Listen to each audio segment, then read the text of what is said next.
الرحمن الرحیم. یو انسان هغه دا غواړي چې زما عمل د الله تعالی په نسبت باندې قابل قبول وګرځي.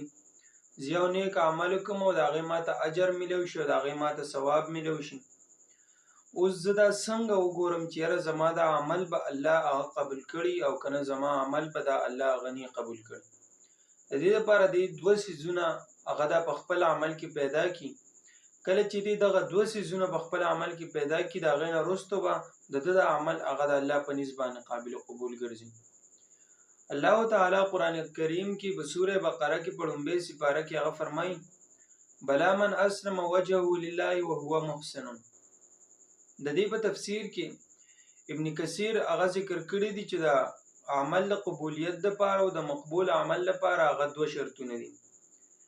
یو شرط هغه دا دی چې ان یکون خالصا لله وحده، دا چې دا به خالص دپاره د صرف او صرف به دا د الله تعالی دپاره په دې کې به ریاکاري هغه موجود ني.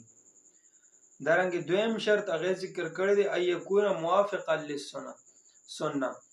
دویم شرط هغه دا دی چې دا موافق د سنت وي چې نبي علیه السلام په کومې طریقې سره کړي، د نبي علیه السلام نه په کومې طریقې سره ثابت دي په هغې طریقې سره به یې کوي. داسې نه چې د ځان نه هغه پکې نوې نوې طریقې راوښکي، د ځان نه پکې نوې نوې خبرې هغه راوښکي او په هغې طریقو سره بیا کوي، نو دا عمل هغه د الله په نسبت باندې قابل قبول نه ګرځي.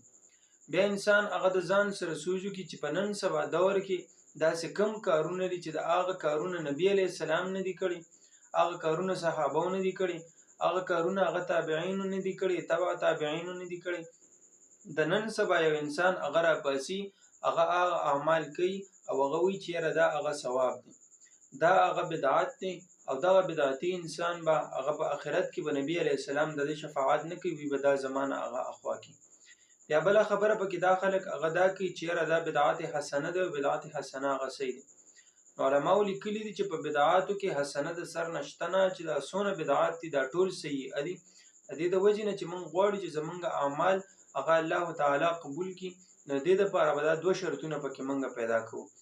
یو دا چې صرف او صرف به د الله د رضا دپاره کوو خالصا لله، او دویم دا چې موافق به د سنتو نه کوو، د ځان نه به پکې نوې نوې کارونه هغه نه راولو.